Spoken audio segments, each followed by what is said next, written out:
I'm not like most of you. I have Asperger's. Just like many of the technical workers that you depend on for our modern world every day.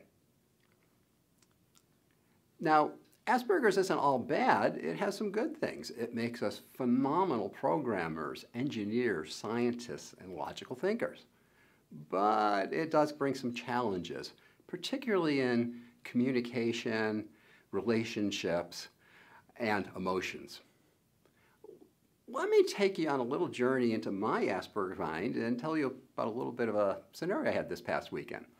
I decided to go hiking in the Colorado Rocky Mountains, which is where I live, and I'm well prepared. I do this frequently. I have good equipment, and I headed out for my hike.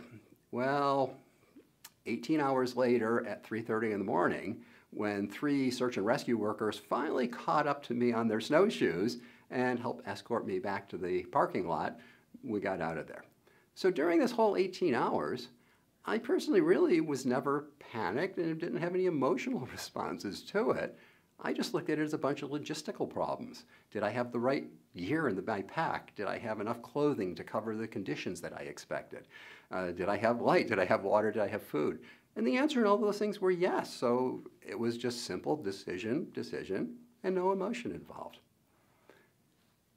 Now, I think that is a little different than how most people handle it. I know when I got back, I found out that many people found just the idea of being lost in the mountains just terrifying, and they lose all logical processing ability.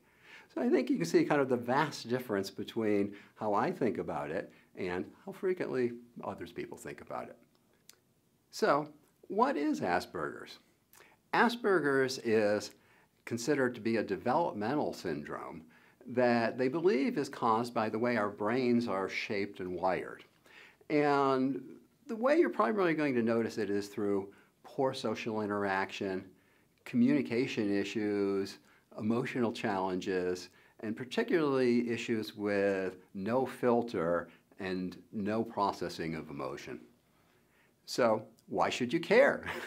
Well, about 15% of the American workforce are technical workers. So chances are you're dealing with people like me every single day.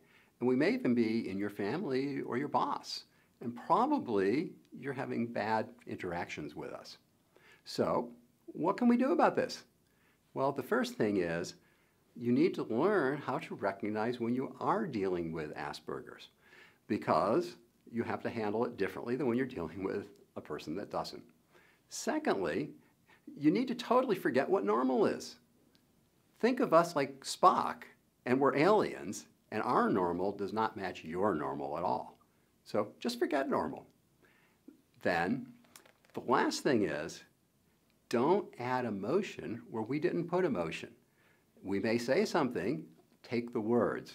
Don't put your emotion on top of it. If we do these things, we can learn how to work together and get the best strengths and benefits of the Asperger person and the non-Asperger person and bring them together for a phenomenal synergy.